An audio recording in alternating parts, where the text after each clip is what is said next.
والصلاة والسلام على سيد الأنبياء والمرسلين. أما بعد فأعوذ بالله من الشيطان الرجيم. بسم الله الرحمن الرحيم.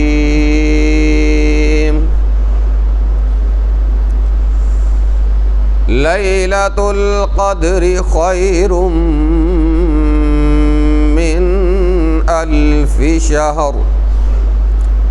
صدق الله العلي العظيم وصدق رسوله النبي الكريم، ونحن على ذلك لمن الشاهدين والشاكرين والحمد لله رب العالمين. اللهم صل على سيدنا ومولانا محمد وعلى آلہ واصحابہ وبارک وسلم. اللہم صلی علی سیدنا و مولانا محمد وعلى آلہ واصحابہ وبارک وسلم. اللہم صلی علی سیدنا و مولانا محمد وعلى آلہ واصحابہ وبارک وسلم.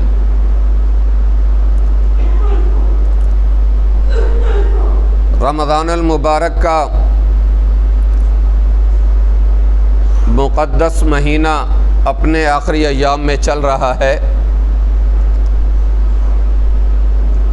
گزشتہ سے پیوستہ جمعہ عرض کیا تھا، نبی کریم صلی اللہ علیہ وسلم نے ارشاد فرمایا، رمضان المبارک کی اللہ رب العزت نے 3 عشروں میں سے پہلا عشرہ رحمت کا فرمایا ہے. اولہ رحمہ، اول عشرہ اللہ کی رحمت ہے، اور دوسرے عشرے کے بارے میں ارشاد فرمایا اوسطہ مغفرہ، کہ اس مقدس مہینے کا درمیانی عشرہ وہ مغفرت ہے. آخری عشرے کے بارے میں ارشاد فرمایا نبی کریم صلی اللہ علیہ وسلم نے عتق من النار، اللہ رب العزت جہنم سے آزادی عطا فرما دیتے ہیں. آخری عشرہ چل رہا ہے. آخری عشرے کے اندر ایک خصوصیت نبی کریم صلی اللہ علیہ وسلم نے، بلکہ اللہ رب العزت نے قرآن مجید میں بیان فرما دی کہ آخری عشرے کے اندر ایک ایسی رات اللہ نے عطا فرمائی جو 1000 مہینے سے بھی بہتر ہے. خیر من 1000 شہر. انا انزلناہ فی لیلۃ القدر وما ادراک ما لیلۃ القدر. لیلۃ القدر خیر من 1000 شہر. ایک رات جو اللہ رب العزت نے ہمیں عطا فرمائی وہ 1000 مہینے سے بہتر ہے.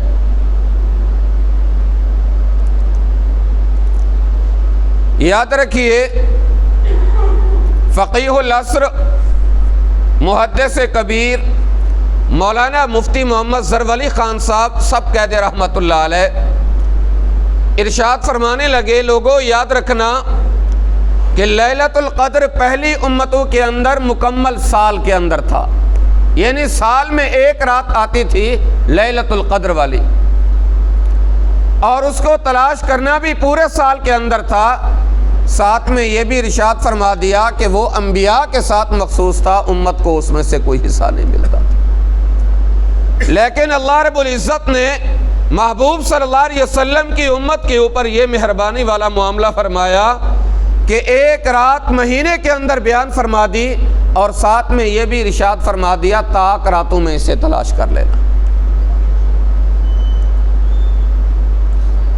نبی کریم صلی اللہ علیہ وسلم نے ایک مرتبہ اپنے اصحاب سے ارشاد فرمایا کہ میرے صحابہ یاد رکھیے، اللہ رب العزت نے مجھے ارشاد فرمایا کہ آپ کی امت کی اوسط عمر 60-70 سال ہے. کتنے سال؟ 60-70 سال. 70 سے اوپر کم ہی لوگ جائیں گے. صحابہ کرام رضوان اللہ تعالیٰ علیہم اجمعین نے یہ سبق یاد کر لیا۔ کچھ دنوں کے بعد نبی کریم صلی اللہ علیہ وسلم نے بنی اسرائیل کے ایک عابد، زاہد اور مجاہد کا تذکرہ فرمایا کہ بنی اسرائیل کے اندر ایک ایسا آدمی بھی گزرا ہے کہ 84 سال تک رات کو سویا نہیں، ساری رات تہجد پڑھی، عبادت میں گزاری اور دن کو سارا دن جہاد کیا کرتا، ظہر کے وقت دوپہر کے وقت تھوڑی دیر آرام کر لیتا۔ تو صحابہ کرام رضوان اللہ تعالیٰ علیہم اجمعین پریشان ہو گئے کہ یا رسول اللہ ہماری تو اوسط عمر آپ نے خود ارشاد فرمائی کہ 60-70 سال ہے۔ اب بڑی پریشانی لاحق ہو گئی۔ یاد رکھیے میرے صحابہ اللہ رب العزت کو بہت پیارے ہیں، بولو صحابہ اللہ رب العزت کو بہت پیارے، اور یہ مقام اور مرتبہ دنیاوی طور پر اللہ رب العزت نے صحابہ کرام کو یہ عطا فرما دیا کہ ایک صحابی صحابہ میں سے ایک صحابی اللہ رب العزت محبوب صلی اللہ علیہ وسلم کی صحبت کی برکت سے اتنی عقل عطا فرما دیتا ہے، اگر اس عقل کے ذرات کو پوری کائنات میں تقسیم کر دیا جائے تو پوری کائنات میں کوئی پاگل ہی نہیں بچے گا۔ تو جب صحابہ کرام رضوان اللہ تعالیٰ علیہم اجمعین پریشان ہو گئے تو اللہ رب العزت نے یہ صورت نازل کر دی، انا انزلناہ فی لیلۃ القدر وما ادراک ما لیلۃ القدر لیلۃ القدر خیر من الف شہر۔ میرے صحابہ آپ پریشان نہ ہوں، اس مجاہد نے، اس غازی نے، عبادت گزار نے تو 84 سال عبادت کی مستقل عبادت کرتا رہا، لیکن میں آپ کو ایک رات رمضان المبارک کے آخری عشرے میں، اور وہ بھی تاک رات، ایسی عطا فرما رہا ہوں کہ ایک رات کی عبادت اللہ رب العزت 1000 مہینے سے بھی زیادہ عطا فرما، اور 1000 مہینے 80-85 سال جا کے بنتے ہیں اگر اندازہ کیا جائے۔ اور اعتکاف اس آخری عشرے کے اندر یاد رکھیے، جب حضرت جبرائیل امین علیہ السلام نے لا کر خوشخبری سنائی نا کہ اللہ رب العزت نے آپ کو ایک رات رمضان المبارک میں عطا فرما دی، تو نبی کریم صلی اللہ علیہ وسلم نے شروع رمضان ہی سے اعتکاف شروع کر دیا تھا۔ رمضان کے پہلے روزے سے ہی نبی کریم صلی اللہ علیہ وسلم نے اعتکاف شروع کیا۔ 10 دن گزر گئے، جبرائیل امین علیہ السلام نے عرض کی یا رسول اللہ آگے ہے وہ رات۔ صحابہ کرام رضوان اللہ تعالیٰ علیہم اجمعین کو ارشاد فرما دیا تھا نبی کریم صلی اللہ علیہ وسلم نے، اللہ نے تو مجھے بیان فرما دیا کہ اگلے دنوں کے اندر ہے، آپ حضرات کوئی بیٹھنا چاہیں تو اعتکاف میں بیٹھ جائیں، اور اگر چلے جانا چاہیں تو آپ چلے جائیں۔ بہرحال 20 دن گزر گئے، اور جب 21واں دن شروع ہوا، 20 دن کی رات جب شروع ہوئی تو اللہ رب العزت نے ارشاد فرمایا میرے محبوب صلی اللہ علیہ وسلم اس آخری عشرے کے اندر اس رات کو تلاش کرو، اور وہ بھی تاک راتوں میں تلاش کر دو۔ اب ہمارے ہاں کیا بات مشہور ہے کہ اس رات کی نشانی یہ ہے کہ اس رات میں سارے کے سارے درخت کیا کرتے ہیں؟ سجدہ کرتے ہیں، جبکہ حقیقت یہ نہیں ہے، جبکہ یہ حقیقت من گھڑت بات ہے۔ نبی کریم صلی اللہ علیہ وسلم نے ایسی کوئی بات نہیں ارشاد فرمائی۔ اور ساتھ میں ہم لوگ یہ بھی ایک نشانی بیان کر دیتے ہیں کہ اس رات کی نشانی یہ بھی ہے کہ سارا کا سارا پانی دودھ بن جاتا ہے، یہ بھی غلط ہے۔ بہت ساری چیزیں ایسی ہوتی ہیں جو ہمارے اندر مشہور تو ہو جاتی ہیں لیکن حقیقت کے ساتھ ان کا کوئی تعلق نہیں ہوتا۔ جیسے عام طور پر مشہور ہے کہ جب حاجی حج کرنے جاتا ہے اور وہ جمرات کی رمی کرتا ہے، یعنی شیاطین کو جو کنکریاں مارتا ہے، تو عام طور پر یہ بات مشہور ہے کہ جس کی کنکریاں، جس کا حج قبول ہونا ہوتا ہے، فرشتے اس کی کنکریوں کو غائب کر دیتے ہیں، جبکہ یہ بات بھی غلط ہے، 100% غلط ہے۔ محدثین نے سختی سے اس کی تردید فرمائی ہے۔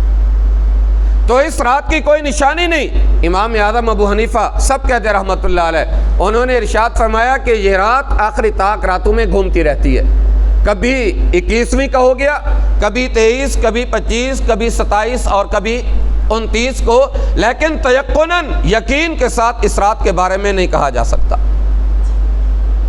لیکن ایک بات یاد رکھیے، جو ایمان والا آخری عشرے میں بالخصوص، ویسے تو سارا رمضان نماز پڑھتا ہے، آخری عشرے میں بالخصوص عشاء کی نماز جماعت کے ساتھ پڑھ لے، صبح کی نماز جماعت کے ساتھ پڑھ لے، اللہ رب العزت ساری رات عبادت کا ثواب عطا فرما دیتے ہیں۔ اور لیلۃ القدر ان لوگوں کو اللہ نصیب کر دیتا ہے جو مسجد میں اعتکاف بیٹھ جاتے ہیں، کیونکہ دنیاوی کوئی کام ہے نہیں بلکہ اللہ رب العزت کی عبادت کا کام ہے، تو اللہ رب العزت عطا بھی فرما دیتے ہیں۔ اور آخر میں ایک بات یہ بھی عرض کر دوں، ہمارے اندر یہ بات مشہور ہے بر صغیر پاک و ہند کے اندر کہ رمضان المبارک کا جو آخری جمعہ آتا ہے، اب یہ بات اس لیے عرض کر رہا ہوں، ممکن ہے یہ آخری جمعہ ہو جائے، ممکن ہے آخری جمعہ ہو جائے، ممکن ہے ہفتے والے دن عید ہو جائے اور بھی جمعہ مل جائے، لیکن ایک بات یاد رکھیے، قضائے عمری کے نام سے ہمارے اندر یہ بات مشہور ہے کہ جمعہ کی نماز کے بعد 4 رکعت پڑھ لو، اس طرح فلاں صورت فلاں رکعت کے اندر، فلاں صورت فلاں رکعت کے اندر، آپ کی ساری زندگی کی نمازیں معاف ہو جائیں گی، اگرچہ 700 سال کی بھی ہوں۔ تو میرے دوستو یہ بہتان ہے، یہ بالکل غلط بات ہے۔ نبی کریم صلی اللہ علیہ وسلم کی نمازیں کچھ قضا ہوئی تھی، غزوہ خیبر کے موقع کے اوپر، ایک اور سفر کے موقع کے اوپر نبی کریم صلی اللہ علیہ وسلم کی نمازیں قضا ہوئی تھی، لیکن نبی کریم صلی اللہ علیہ وسلم نے بالترتیب نمازوں کی قضا کی، رمضان کے آخری جمعے میں 4 رکعت نماز نہیں پڑھی ہے۔ تو میرے دوستو یہ بعض چیزیں ایسی ہوتی ہیں جو ہمیں الحاد کے اندر ڈال دیتی ہیں، اور بعض چیزیں ایسی ہوتی ہیں جو ہمیں بدعت کے اندر ڈال دیتی ہیں۔ الحاد اور چیز ہے، بدعت اور چیز ہے، یاد رکھیے۔ الحاد اسے کہتے ہیں دین کے کسی مسئلے کو نکال لینا دین سے، یہ الحاد کہلاتا ہے، اور بدعت یہ ہے دین کے کسی مسئلے کو دین کے اندر شامل کر لینا، یہ بدعت ہے۔ اور میرے دوستو ہم اہل سنت والجماعت والے، ایمان والے، نہ الحاد کے قائل ہیں اور نہ ہی بدعت کے قائل ہیں، بلکہ ہم تو صراط مستقیم والے ہیں۔ اللہ رب العزت نے ہمیں ہر نماز کی ہر رکعت کے اندر پابند کر دیا۔ ایمان والو تم نے یہ دعا مانگنی ہے، اہدنا الصراط المستقیم، یا اللہ ہمیں سیدھا راستہ عطا فرما۔ اور جو سیدھا راستہ وہ افراط والا بھی نہیں ہے، تفریط والا بھی نہیں ہے۔ اللہ رب العزت سے دعا ہے اللہ رب العزت ہمیں صحیح سنت کے مطابق زندگی گزارنے کی توفیق عطا فرما دے۔